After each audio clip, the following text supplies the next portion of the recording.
Hoje, especialmente, vamos falar na live sobre infertilidade, dificuldades em engravidar. E eu vou convidar uma pessoa aqui para falar comigo, então, né? Vamos ver onde está. Então, geralmente é uma pessoa que faz algumas perguntas para mim anteriormente, previamente, e eu convido dentro da live para a gente conversar. Então, basta a pessoa ali, eu faço o convite agora no Instagram, a pessoa aceita esse convite para participar, e aí nós trocamos uma conversa sobre as dúvidas que a pessoa tem, sobre, por exemplo, no caso, aqui nós vamos falar sobre infertilidade, né? A pessoa vai fazer a dúvida que ela tem especificamente, para que a gente possa então conseguir compreender melhor, porque às vezes só não mandar a resposta por escrita, nem sempre a compreensão fica totalmente legal. Então, por isso que eu estou preconizando hoje em dia fazer algumas lives com algumas pessoas que têm dúvidas, para que a gente possa tirar no ar essa dúvida aí, para que possa compreender. Então, existem alguns padrões no contexto da infertilidade, que a gente estuda geralmente no contexto das leis biológicas. Claro que a gente não nega de forma alguma os conflitos físicos. A pessoa pode ter um bloqueio físico por algum processo, às vezes de algum acidente, alguma cirurgia. É uma pessoa que às vezes tem uma aderência muito grande, às vezes pode ter uma dificuldade em ter uma gestação. Uma pessoa que tem às vezes uma necrose, uma degeneração daquele tecido com relação à parte do ovário, por exemplo, ou tem disfunções com relação ao útero, pode ter dificuldades em engravidar. Uma pessoa que retirou o útero, retirou ovários, vai ter mais propensão a ter dificuldades em engravidar. Então a gente pode trazer essas dificuldades à tona, né? E conseguir então compreender por que a pessoa pode ter então alguns padrões que vêm no padrão físico. Então a gente não tem como mexer no emocional em algum padrão físico que já está em alteração. Então, dentro do contexto físico, tem os conflitos de padrão de traumas, né, de trauma físico, trauma cirúrgico. Existem também os conflitos tóxicos, né, existem intoxicações que realmente podem bloquear o funcionamento de alguns órgãos. Então, se uma mulher, às vezes, apresenta uma intoxicação que provocou uma alteração com relação ao ovário, ela pode, sim, trazer uma dificuldade em engravidar. E aí precisa fazer uma desintoxicação, às vezes alguns métodos podem utilizar esse processo de corrigir essa intoxicação, ou se a intoxicação é muito intensa e provocou uma degeneração daquele tecido, pode ficar um pouco mais difícil de haver esse processo então de melhora daquele tecido, e aí ter então uma correção um pouco mais difícil nesse momento. Então, por isso que é interessante olhar todas as possibilidades. Então, se a pessoa tem ferramentas para avaliar se é um processo físico, é um processo emocional, é um processo tóxico, isso pode, às vezes, talvez ajudar a auxiliar de alguma maneira para que possa haver uma modificação. Bom dia! Bom dia, Ivan. Bom dia a todos que estão participando. É um prazer estar aqui falando com você. Prazer Tá me é ouvindo? meu aí agora.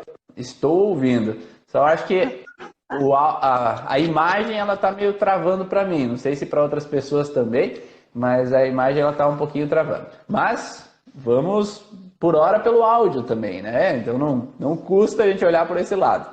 Então assim, Marici, conta um pouquinho quem é você, um pouco das tuas formações aí para a gente conhecer você também. Ok, então eu sou aposentada, psicopedagoga, professora, e após ter me aposentado e com muitos problemas de saúde, eu entrei nessa área das terapias e venho procurando me aperfeiçoar, estudar e entender mais, conhecer mais, né, a parte natural das curas, por ter já ter passado por muitos tratamentos com a medicina tradicional, e a coisa só ameniza, mas não tem resultado.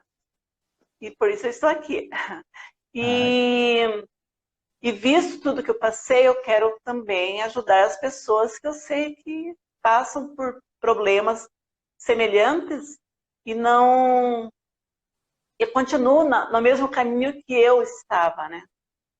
Então esse é o meu objetivo de estar aqui hoje procurando mais conhecimento. Ah, entendi. Que bom. Espero que possamos trocar aí uma boa ideia aqui dentro dessa live para que você possa compreender algumas situações e a gente pode ter algumas trocas também, né? Porque eu acredito que você já trabalha um pouquinho também nessa área e já tem alguns conhecimentos também, né, Marci? Então, sim, só me fala um pessoal aí se está conseguindo pelo menos ouvir a Marici, porque a imagem sim tá travada, né? E não tá aparecendo ela, mas o áudio vocês estão conseguindo ouvir, só para dar um ok aí para eu saber se vocês conseguem ouvir, senão a partir do momento que ela faz a pergunta eu replico ela para vocês conseguirem compreender, tá? Então, o que você gostaria nessa live, Marici? Então, me conta um pouquinho mais assim, qual que é a tua dúvida, qual é o padrão, assim, que você gostaria de ir mais profundo?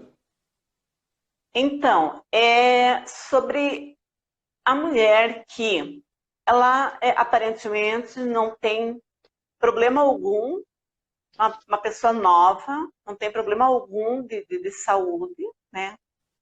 Ao contrário, é bem sadia e não consegue engravidar, tá?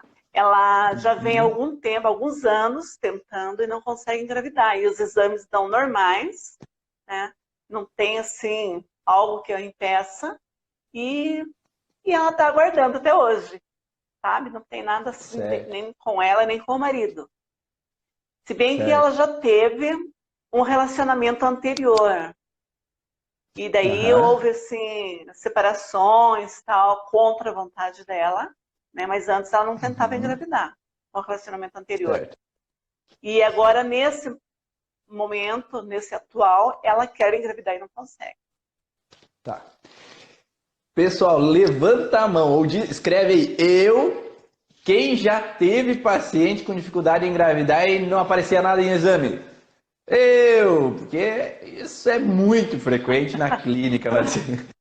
Isso é muito frequente mesmo. Atendi várias pacientes que apareciam na clínica e fizeram exames e buscaram e olhavam e nada, não aparecia nada que era um causador assim, desse processo relacionado à dificuldade em engravidar. Então não se tinha um processo físico, né, aparente. Olha lá, Paula Flávia também tem pacientes assim, ó. Então é muito frequente sim encontrar esse tipo de padrões e mesmo o homem, mesmo a mulher indo fazer os exames, às vezes em nenhum e nem outro aparecem as alterações que geralmente são encontradas. Então a gente pode olhar por diferentes padrões e é muito frequente de ter mais de um conflito afetando esse padrão de dificuldade em engravidar. E geralmente relacionado às vezes até a órgãos diferentes, né? Então vamos começar pelo princípio feminino, né? Lá no curso Origens tem a parte da pasta do bônus, que na parte de bônus tem uma aula completa com relação à infertilidade, tá? Mas nós vamos abordar aqui um pouco esse sentido para que as outras pessoas também consigam compreender. Cassi também, né? A Paula, ó, ela mesma não está conseguindo. Então a aula vai ser para a Paula aí também, né, Paulinha? Então vamos lá. Primeiros conflitos que a gente pode olhar é com relação ao ovário. O ovário, principalmente nas células germinativas, é aquelas que vão produzir o óvulo para que ele esteja hábil para a reprodução, né? Então a gente olha o conflito com relação aos ovários no sentido de um conflito de perda. Então, se essa pessoa vivenciou um contexto de perda anterior, ela traz alguma fragilidade no sentido de perda, ela pode trazer um bloqueio com relação ao ovário e alterar um processo relacionado à produção do óvulo em si, que esse óvulo seja eficiente, que esse óvulo seja compatível àquele espermatozoide e possa haver então a fecundação. Então esse seria o primeiro ponto a se olhar. Claro que, Ivan, mas nos exames não aparece nada, ela olhou o óvulo e os óvulos são tudo ok, estão bem, Então, isso vai depender se ela fez realmente uma avaliação sobre o óvulo, né? Se esse óvulo está sendo bem produzido, se está sendo eficiente ou não, se ele está sendo capaz de manter no seu núcleo essa junção do espermatozoide com o óvulo. Então, teria que se ver se ela fez alguma avaliação para ser capturado óvulos e esses óvulos testados como eficientes ou não. Se não fez um exame para avaliar isso, daí entraríamos nessa possibilidade de, quem sabe, o óvulo não estar sendo eficiente para receber o espermatozoide, ou não está sendo produzido óvulo o suficiente, né? Ou, esse óvulo não está sendo enviado até a parte das trompas para que seja fecundado. Um outro conflito seria de trompas, mas como você falou aqui, nesse sentido não aparenta nada de alteração. Eu não sei se ela fez algum exame mais invasivo, assim, para olhar como estão as trompas, se estão tudo ok, se estão destruídas ou não. Chegou a ver alguma coisa assim, Maricene? Fez. Fez. Tá tudo Então, normal, as trompas... tudo ok. Então, as trompas, ok, mas as trompas seriam um conflito, às vezes, de medo de engravidar ou uma sensação de, às vezes, ver o homem como uma figura suja, errada, fora, não age de formas que não são dentro das normas, ou o homem pega junto ali trompas com o útero, né, na parte da mucosa, endoderma, que seria um contexto de que não é um bom lugar para eu me estabelecer. Então, por exemplo, quando meus pais, falando da mulher, né, os pais da mulher, não veem aquele homem como um bom parceiro para mim, mas mesmo assim eu caso com ele, eu fico com ele, ou eu fujo, desagradando meus pais, para ficar com ele. Então, essa sensação que perante a minha família, aquele não é um bom partido. Por quê? Porque ele é negro, porque ele é de outra raça, porque ele não tem padrões financeiros adequados, porque ele era um drogado antigamente, ou falavam mal dele dentro da cidade, porque ele engravidou e teve um filho antes e ele não assume. Então, ou ele que já vem com um filho e eu não queria para minha filha um homem que já tivesse filhos, eu queria que ela começasse do zero. Então, pode vir nesse contexto ali na situação anterior, essa dúvida daquela mulher de que ela está num bom lugar. Então, se esse é um bom parceiro para mim. Se esse é um bom parceiro para mim, ele também inclui assim, esse é bom parceiro ou esse é um bom ninho. Um bom ninho seria a casa que eu queria estabelecer meus filhos. Eu moro com a minha sogra e às vezes eu não me sinto à vontade de morar naquele lugar, então eu não acredito que aquele seja um bom ninho para eu criar os meus filhos. E isso pode criar, então, às vezes, algum bloqueio nesse sentido das trompas ou com relação à parte da mucosa do útero. E a mucosa do útero é o que vai ter a implantação do embrião.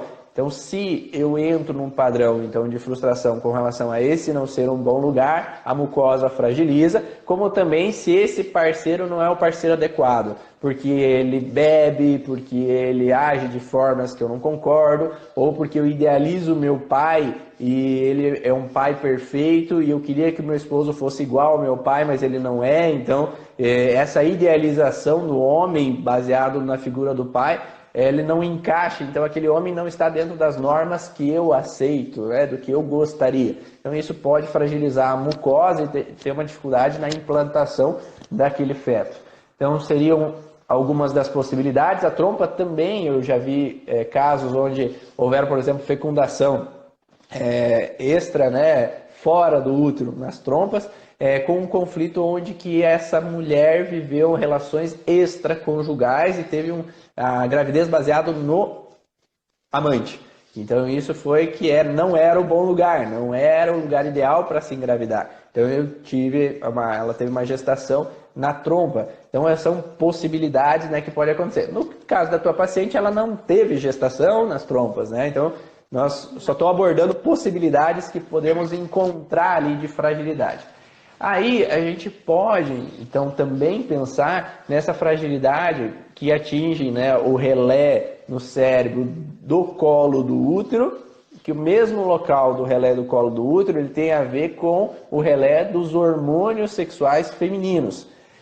Esse relé ele tem a ver com um conflito de perda de território. O conflito de perda de território é uma sensação de eu tenho algum parceiro como meu, só que eu perdi ele. Então, se ela viveu essa perda de um parceiro anterior e que ela possa não ter resolvido muito bem, ela poderia ter um bloqueio lá no foco do estrógeno, né, no lado esquerdo do neocórtex, onde poderia emitir estrógeno a menos, poderia ter algum bloqueio com relação à ovulação, porque é o mesmo local onde é que tem o centro da ovulação. Então poderia ter um bloqueio com relação à ovulação, à menstruação. E daí eu entro numa pergunta para você. Sempre que eu atendo uma mulher, independente se ela quer engravidar ou não, eu pergunto como é para ela o período menstrual. Você sabe como é o período menstrual dela? Se ela tem sintomas, se ela tem alguma dor, alguma alteração, se ela tem, às vezes, escapes menstruais. Ela falou alguma coisa assim? Sim, é normal. Ela é normal. Ela não tem problema algum, assim. Normal, o ciclo dela é normal, cólicas normais, né? Não é exagero. Não, cólica não é normal. O desconforto do período. Não? Não. As mulheres que eu atendo com cólicas, elas deixam de ter cólicas depois da sessão. Então, não é normal, é frequente. Muitas mulheres têm o sintoma da cólica. Por isso que se conotou que é normal, mas não é normal ter dor. É frequente porque muitas mulheres têm, mas quando a gente faz a sessão, tem mulheres que não têm, já vem de fábrica não tendo sintoma nenhum. Mas quando a gente faz numa mulher a correção desse sentido da que ela tem a cólica, que vem geralmente de um conflito de perda, ela deixa de ter a dor. Tá? Então já é um sinal para a gente olhar. Né? Então uma mulher, por exemplo, que tem cólica, ela tem um bloqueio. Daí a gente vai ter que olhar. A cólica é aonde? É na lateral, que é nos ovários, ou é central, que é no útero. Né? Então a gente vai ter que analisar qual é o sentido. Se é mais um conflito de perda ou se é mais um conflito de incapacidade em proteger, em cuidar dos meus. Né? Então poderia fragilizar mais a parte da musculatura uterina, né? E causar um pouquinho de cólica. Claro que cada mulher é diferente, algumas têm mais cólica, outras têm menos cólica, algumas têm dores às vezes na ovulação, outras têm dores no período menstrual. Então a gente tem que analisar o sentido para daí ver a coerência que vem do processo conflitivo que essa pessoa traz, né, anteriormente. Mas em tese daí a gente vai olhar cólica desde as primeiras menstruações ou cólica desde uma época depois de vida dela, né? Se é desde uma época, a gente vai olhar o que ela possa ter vivido, por exemplo, de perda. É uma possibilidade, né, da cólica. O que ela possa ter vivido aos 17 anos que ela começou a ter cólica depois. Se ela traz já anteriormente, ele pode trazer uma fragilidade que já vem da infância. Ela pode ter perdido alguém, um animal de estimação. E por que é normal, é frequente ter cólicas? Porque é muito frequente a gente ter perdido algo ou alguém. Então, eu perdi uma amiga que era do peito, eu tive uma mudança, mudei de cidade, me afastei dos meus avós, meu avô, minha avó faleceu, um animal de estimação morreu. Então, é muito frequente isso acontecer na nossa infância. E isso já deixa uma propensão a ter uma fragilidade ali naquele local. Daí tu perguntou para ela quando foi a primeira menarca dela, a menstruação, a menarca, né? A primeira menstruação? Não perguntei. Eu deixei de falar uma coisa também. Então, os pais são separados desde que ela nasceu. O pai é alcoólatra, né? Já é uma tem perda, uma vida, né? Assim, e tem uma vida assim bem precária. Ok. Então, ela não tem contato com o pai devido a isso. Ele vive alcoolizado. Então, entendi. aí são duas perdas, né? Sim. A perda do pai e do ex-marido, né? Sim. Ela foi casada. Eu achei que era só namorado. Não, ela foi casada. Né? Não. Sim. Morou junto, tudo normal. Ok. E perdeu o pai, não. Afastou-se do pai. O pai engravidou a mãe e sumiu. E o contexto para uma criança de perda, o afastamento já é uma perda muitas vezes, porque não tem a mesma compreensão que nós, né, como adultos. Eu como adulto, hoje eu entendo que o meu pai era alcoólatra, meu pai era isso, é aquilo, e por isso que ele não ficou com a família. Mas aquela criança, talvez, ela não compreendia, né? Por que as outras crianças vão para o colégio e tem pai e eu não tenho pai? Por que meu pai não ficou com a mãe? Por que ele não está aqui? Né? Então, depende muito do que foi falado também, né? Para ela anteriormente, o que trouxe de fragilidade. Mas vamos lá. Então, o outro contexto que é importante se avaliar ali dentro da anamnese é quando começou a menstruação. Quando começou a menstruação, a gente tem que olhar que se antes dos 11 anos de idade, é muito provável que tenha uma fragilidade com relação ao ovário. É como se aquela menina ela tem que se tornar adulta antes do tempo para um contexto de procriação. Então é como se o clã tivesse um contexto de perdas, então o ovário entra numa hiperestimulação, produção hormonal, para que eu aumente a minha capacidade de eu poder fecundar, isso biologicamente, no mundo animal isso traz para nós, para fecundar o quanto antes, para que eu possa reproduzir e reproduzir aquela perda, né? Não fique a manada diminuída de tamanho, poder a extinção da espécie. Então há uma menstruação antecipada. Se a menstruação é aos 11, em geral aos 11, 12, é normal a menstruação acontecer nessa época. Se antes dos 11, geralmente conflito de perda, a gente vai analisar. Se após os 12, a gente já começa a pensar que ela tem um bloqueio com relação à parte do centro de controle hormonal feminino, do lado esquerdo do cérebro, lá onde é que fica a região do estrógeno.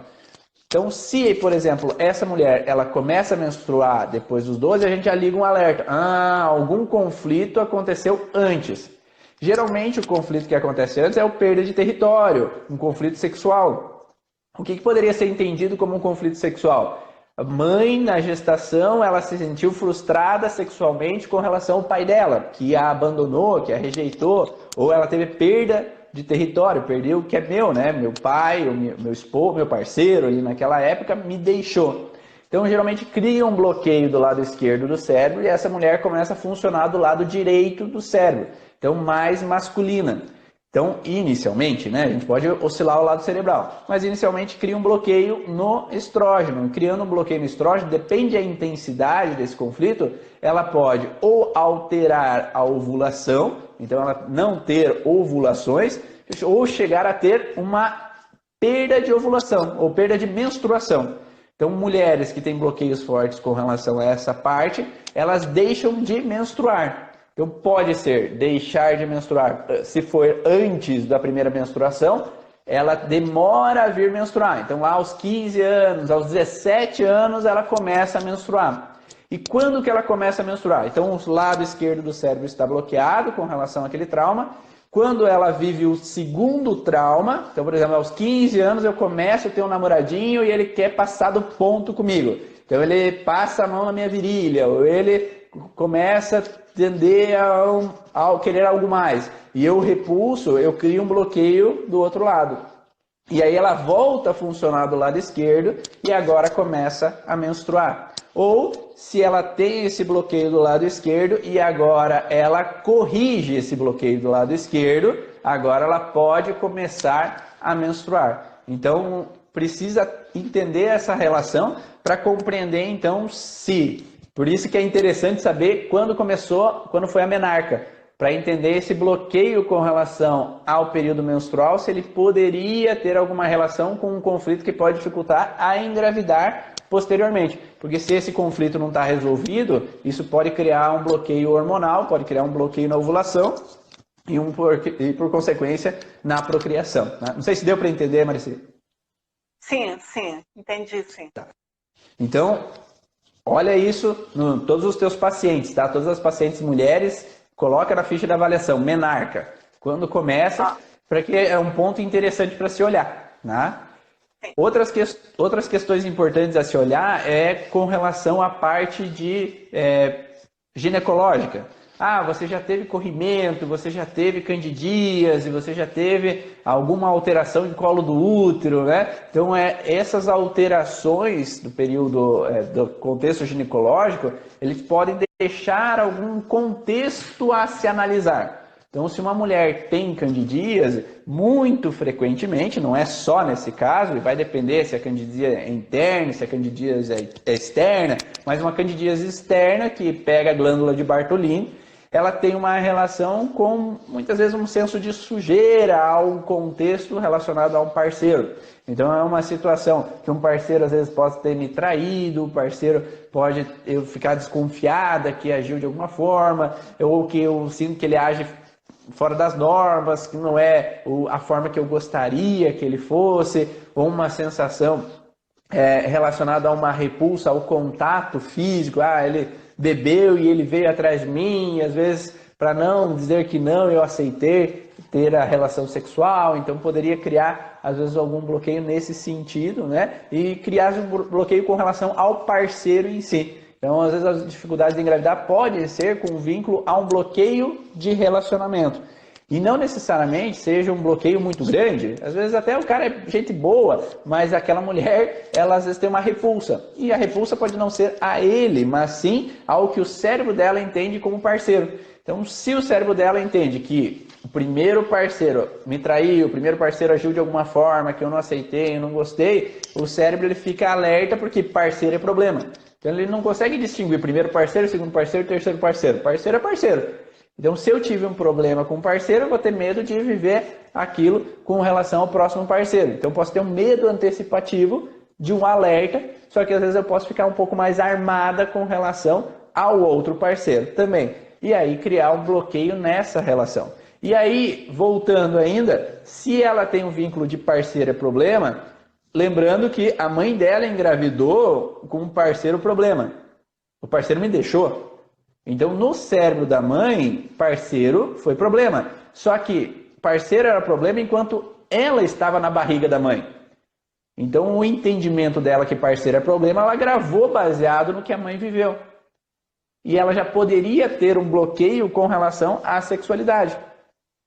E aí também a gente entra nos bugs, né? Não sei se você já viu os adolescentes falando, tá bugado, o computador tá bugado, ou aquela pessoa tá bugada. É aquela sensação de que travou, né? Então, o bug, ela tem uma trava, e o bug informacional é uma trava que a gente recebe do transgeracional ou da gestação. Então, a gestação da mãe dela provavelmente não foi tranquila. Então, teria que analisar qual o sentido do que a mãe viveu. Se a mãe viveu uma sensação de ter que se submeter àquela gravidez, se a mãe teve que viver uma situação onde que pessoas possam ter sugerido abortar aquela gravidez, se a mãe passou por grandes problemas na gravidez, se a mãe rejeitou ou se a mãe se sentiu abandonada naquele momento. Então, trabalhar sobre todos esses contextos que para aquela mulher que veio da barriga da mãe sobre essa gestação, ela não tem a sensação de que se eu engravidar o marido vai me deixar. Então, essa é uma crença que pode estar embutida dentro dela, porque aconteceu isso com ela na gravidez, quando ela estava na barriga da mãe. Engravidar é um problema, porque veio antes do casamento, então a gente pode considerar e falar para ela assim, viu, agora tu já está casada, tu não tem perigo de engravidar e às vezes ter o contexto de ser julgada porque você engravidou, porque hoje você tem um parceiro, hoje você está casada, você não vai se sentir julgada. Tem que trabalhar o contexto, que é o medo de ser abandonada, o que a mãe dela viveu que por ser abandonada, será que ela tinha questões financeiras o suficiente para ela se sentir segura em dar o suporte para essa criança? Porque daí essa mulher, ela pode ter pensamentos de que se ela está trabalhando, engravidar poderia ser um problema, porque ela poderia perder o trabalho dela, ou ela poderia ter que deixar de trabalhar e deixar de ganhar o dinheiro dela e depender do homem, porque as mulheres na história da família dela ali, principalmente a mãe, ela não recebeu o suporte do marido. Então, eu ter um filho pode ser que eu seja deixada e não tenha finanças para me estabelecer, né? Então, olha para essa questão também com ela de modificar talvez essas crenças que ela esteja embutidas dentro dela com relação a engravidar. Porque a gente está falando da mãe dela. Mas a gente pode olhar um pouco mais longe. Às vezes na história da família dela pode ter uma mulher que provocou abortos. Teve alguma mulher que pode ter tido uma sensação de uma gravidez antes do casamento também. Então já um bug que pode vir já mais distante na história da família. E aí seria interessante olhar no transgeracional, que no curso Origens Avançado a gente faz a árvore genealógica, o genossociograma, para analisar esses sentidos de uma criança que foi abandonada, de histórias onde adotivos na família, histórias onde crianças morreram cedo, abortos espontâneos, ou dificuldades com relação a parceiro, muitos filhos, alguma história que possa vir vinculada a um perigo com relação à gestação, ou medo de uma mulher morrer na hora de um parto, que podem transmitir então para essa mulher um bug informacional, que é uma informação descoerente ao que ela está vivendo agora, mas que em algum momento na história da família foi coerente. Porque eu precisava me proteger com relação a isso, eu precisava me defender com relação àquilo. Ou engravidar nesse momento não era legal. Ou uma gravidez de um amante, por exemplo, que acontecia antigamente e a gente pode observar nesses pacientes.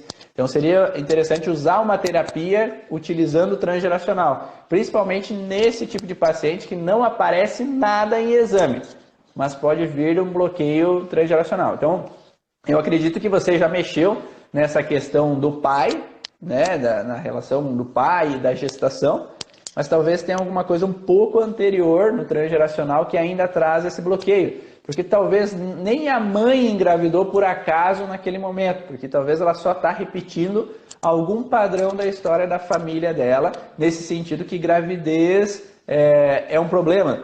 E muitas vezes quando a gravidez é um problema, sempre tem a ovelha negra que vem para reativar esse padrão. E a ovelha negra não é ruim. É uma pessoa que vem para mostrar o que não foi olhado na história da família. Então nós somos meio ovelha negras da família, porque a gente está fuçando coisa que muita gente não queria ser olhada, né?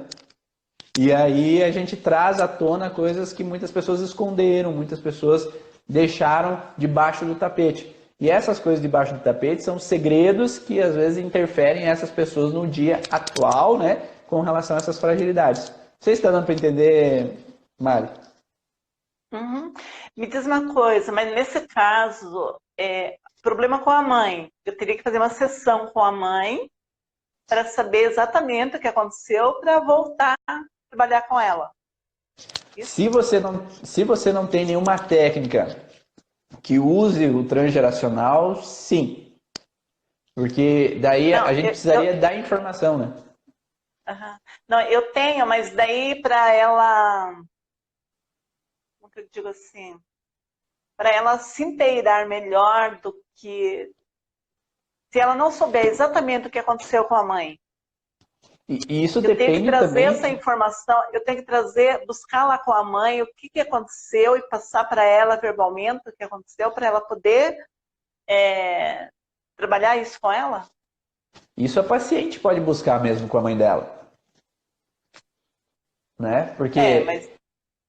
Porque se a mãe falar para você, você também tem que honrar a mãe dela de que dentro de uma terapia a gente não pode ficar falando para os outros o que a pessoa te falou na terapia, a não ser que a mãe permita. Uhum. Uhum. Não, nesse caso aí a mãe quer ajudar, sabe? Se a mãe quer ajudar, ela pode participar da terapia. Ela pode estar junto. Pode ser as duas juntas. As duas juntas aí.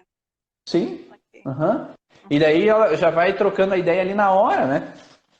Já vai pedindo se faz sentido, não faz. Se é possível fazer junto, né? Sim. Sim. Às vezes, por exemplo, numa constelação familiar, você ali nos bonecos ou presencial, você consegue ver essa dinâmica do que pode ter acontecido também. Na microfisioterapia, a gente pode encontrar no transgeracional as informações do que pode ter acontecido nesse sentido e já dar um estímulo e orientando o paciente. No genossociograma, a gente precisa daí sim de ter as informações da paciente e buscar as informações que podem ter acontecido. né, no transgeracional. Por mais que exista a árvore sensitiva, que a gente pode fazer com uma intuição mais de buscar o que aquele antepassado tenha vivido, meio no estilo do contexto da constelação familiar. Né? Então, é possível. Né? Mas, às vezes a gente precisa saber da própria voz da pessoa, né, para que ela possa expressar, se ela pode expressar. Né? Porque às vezes a pessoa não está preparada em falar algumas coisas, mas se ela está preparada, ok. E a gente sempre tem que colocar assim, que a tua mãe fez o melhor que ela podia. Naquele momento a gente não sabe o que passou pela cabeça dela, porque a gente nunca viveu aquilo que ela viveu, então a gente não sabe como a gente reagiria no momento daquele, na situação dela, sobre a circunstância dela. Então, sem julgamento do pai também, porque o pai viveu coisa na vida dele que fez ele ser do jeito que ele é. Talvez ele beba não por acaso, mas por algumas situações que já vêm da história da família dele, né? De bloqueios, de frustrações com ele mesmo, que já possam trazer de bloqueios e possam interferir nesse sentido. Né? Então, mas é muito frequente esse bug informacional, ou que parto é perigo de eu morrer, então é melhor nem engravidar para não ter esse perigo de parto. É perigoso o homem me deixar, então esse perigo de ser abandonado, então traz mulheres um pouco mais fortes na história da família, que tem que dar conta, se virar, eu tenho que resolver, eu tenho que buscar o meu próprio dinheiro, porque eu não posso depender de homem nenhum, porque os homens na história da família me deixaram, ou deixaram as mulheres na família. Então eu tenho que nascer mulheres mais fortes, que sejam mais capazes de se autodefender, sem precisar de um homem para me dar suporte. O que essa mulher trabalha, a tua paciente?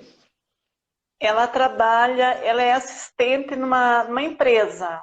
Ela é responsável lá pelos demais colegas dela. Daí a gente poderia pensar também no sentido de que ela tem que estar no controle, certo? Porque ela tem que se sentir responsável pelos colegas e dar assistência, certo? Ninguém trabalha em qualquer lugar por acaso. A gente vem de capacidades durante a nossa vida que nos fazem ser mais capazes ou mais eficientes em um tipo de trabalho, outros mais eficientes em outro tipo de trabalho.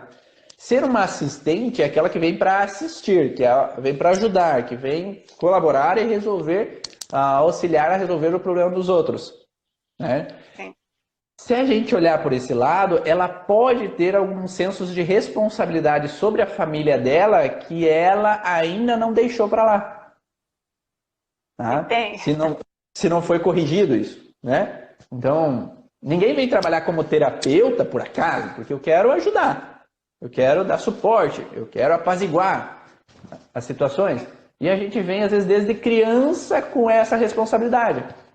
Ninguém quer um segurança, ele vai ser um segurança por acaso, porque ele tem que dar segurança, ou ele tem que ser seguro, né? Porque em algum momento ele não foi. Ninguém trabalha no banco porque, vou trabalhar no banco. É porque tem que ficar perto do dinheiro, tem que administrar melhor o dinheiro, porque meu pai, o meu avô sofreu uma falência.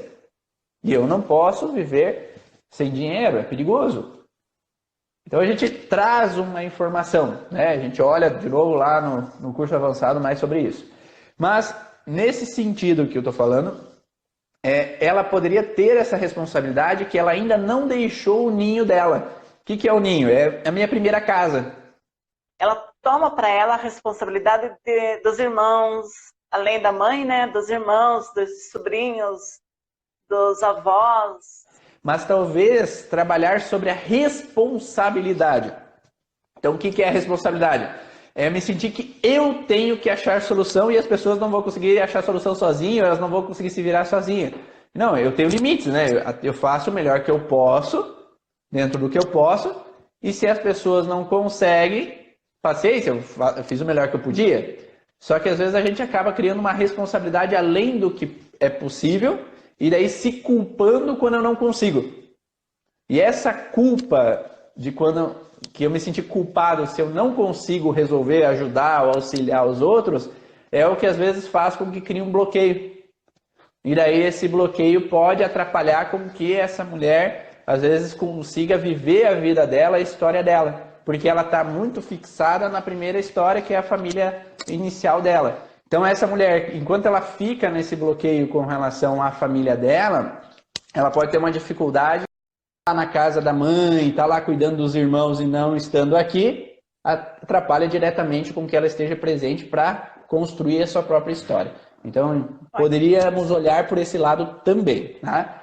Essa questão do contexto lá do colo do útero, questão do estrógeno, lá no foco de Hammer, na região do ectoderma, que é esse bloqueio com relação à ovulação, ele é muito importante também se avaliar, que se ela não resolveu muito bem aquele conflito da primeira separação, tem alguma pendência, ou eu não entendi o porquê que ele quis se separar, eu não entendi por que ele me traiu, eu não entendi alguma coisa, né, nesse sentido de baixa autoestima, de desvalorização como mulher, alguma coisa ainda está nesse padrão de se sentir inferior, pode causar esse bloqueio e interferir na ovulação. Então, como você já fez, né? Você já trabalhou um pouco com esse ex dela, então provavelmente já trabalhou um pouquinho esse quesito. Talvez com o pai poderia ter esse bloqueiozinho ainda, mas seria interessante pedir para ela se ela se sente prioridade na vida do parceiro dela. Se o parceiro dela trabalha demais, ou ele fica muito na casa da minha sogra, e daí eu não me sinto a loba alfa. Né? A loba alfa dentro do mundo animal, somente o macho alfa e a fêmea alfa podem fecundar. A loba secundária não pode. Então, se eu me sinto deixada de lado, eu não sou a loba alfa, porque o meu parceiro dá mais atenção eu tenho medo que ele me traia com outras mulheres, eu sou inseguro, eu tenho ciúmes, então eu não me sinto a loba alfa, então a ovulação também está alterada. Ou se eu me sinto segundo plano porque ele dá atenção a outras coisas, não necessariamente a outras mulheres. Pode ser outras mulheres, pode ser a minha sogra, né? Mas pode ser outras pessoas, meus amigos, os amigos dele, o trabalho, o videogame, o celular. Então eu me sinto deixada de lado. Baseado no fator que o pai dela a deixou, ela pode reativar esse sentido sempre de medo de ser deixada.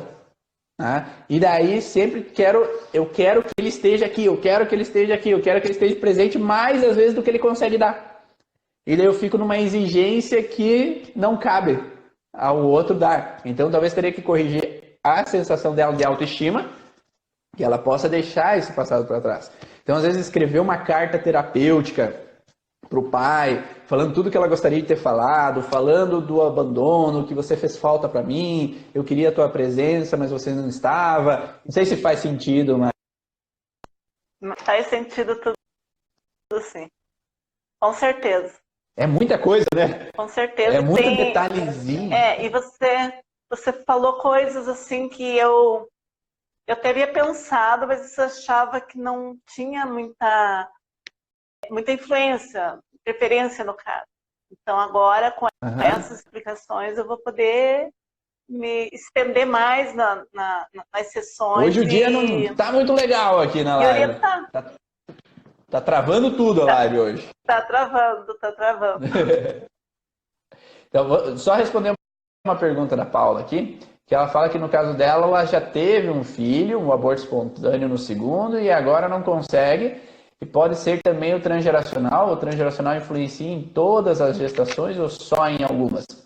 Se depois da primeira gravidez teve um medo de morrer no parto, teve alguma insegurança com a gravidez, ou aconteceu algum bloqueio que ativa a sensação de não me sentir a loba principal, porque meu parceiro às vezes está trabalhando demais, eu não me sinto prioridade na vida dele, ou com relação a um bloqueio que ative uma sensação de medo com relação ao novo parto, que eu possa ter algum bloqueio com relação ao ovário, de medo de perder, com relação algum bug informacional de que gravidez pode ser perigo de novo, eu posso travar. Ou que o marido, na hora do parto, estava lá junto e ficou assustado, ficou com medo com relação ao parto, ficou com medo de perder, e aí ele traz um bug que gravidez é perigo. Isso pode dificultar, às vezes, o libido, pode dificultar alguma coisa que pode travar a engravidar de novo. Então, é possível sim. Mas, no teu caso, Paulo, também tem um contexto que você é muito protetora.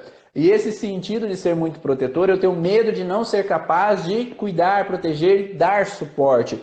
E isso pode fragilizar a sensação com relação à musculatura uterina, com relação ao ovário de medo de perder, e a sensação que eu tenho que dar conta de cuidar engravidar. Então, esse bloqueio que eu crio ali naquela gestação, com a menstruação, com relação à ovulação, com relação a não ser capaz. E aí eu fico em fase de estresse mais tempo, de incapacidade. É a mesma coisa da tua paciente, Mari. Ela está na proteção com a família dela e ela não saiu da proteção. Ela continua na sensação de medo de não ser capaz de proteger. E enquanto ela permanece nisso, ela cria um bloqueio de incapacidade. Que eu não sou boa o bastante, que eu não vou dar conta. O medo de ver no genossociograma é que sempre há uma árvore espelhada. Então, o que a mulher traz, muitas vezes o homem também traz. Então, às vezes, olha ali, ó, já chegou a Letícia para confirmar isso. Então, no genossociograma a gente olha, quando o lado esquerdo, o lado da família, por exemplo, o lado da mulher, ela traz um bloqueio com medo de engravidar, problemas com engravidar, muitas vezes ela busca um homem na sua história de família que também tem o mesmo princípio.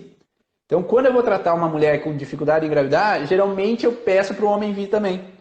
Porque eu sempre encontro bloqueio no homem também. E aí essas árvores espelhadas é porque nos dois lados da família tem bloqueio. E muitas vezes eu acho um homem que às vezes quer, mas não quer engravidar. Ele tem alguma coisa de um pai que teve um filho fora do casamento. Teve alguma história de gravidez como problema. Teve alguma história de casamento obrigado porque casou, porque engravidou. E daí traz um bloqueio dos dois lados, nesse sentido que gravidez é um problema. Tá? E aí, só tratar a mulher nem sempre é totalmente eficiente, porque às vezes você já corrigiu o padrão da mulher, mas talvez não do homem. E aí, por mais que nos exames não apareça, não quer dizer que ele não tenha algum bloqueio. Porque ele pode ter esse bug informacional também, esse bug informacional. Que pode ser, talvez ele seja protetor também. Talvez ele também fique cuidando da mãe, porque a minha mamãe, eu preciso ajudar ela. Talvez ele também tenha padrões parecidos dela, né, da mulher, né, de um contexto na família, de algum homem que teve um homem e uma mulher que tiveram filhos e o homem deixou, uma criança abandonada. Então, muitas vezes, tá? Às vezes, de 10 pacientes que eu atendo, por exemplo, com dificuldade em engravidar, 3 eu não preciso trabalhar o homem. As outras 7 eu preciso trabalhar o homem também. Tá? Então, às vezes... Só que qual é o detalhe? Às vezes eu não trabalho o homem, a mulher é engravida, só que ainda depois eu tenho que tratar a criança porque ela tem um bloqueio com o pai. Porque ficou ainda esse processo que o pai tinha um bloqueio com criança. Tá? E por isso que eu falo que é muito importante uma mulher, um homem que não consegue engravidar e vai adotar uma criança, a trabalhar esses bloqueios. Porque se já o cérebro dizia que gravidez é problema, filho é problema, quando ele adota uma criança que teve problemas. E vai realçar para aquela criança os problemas. Né? Porque daí a criança tem problema com pais, porque os pais me rejeitaram, e aqueles pais têm problemas com filhos que rejeitam aquela criança por consequência. E vai virando uma bola de neve. Então, por isso que crianças adotivas, elas falam, essa criança é um problema, só porque ela é adotada. Não, né? Porque tem que olhar também os pais para ver qual é o bloqueio que os pais também estão ativando naquela criança. Que fazem com que fique aflorando de novo. Porque se o ambiente está bom, está tudo bem, né?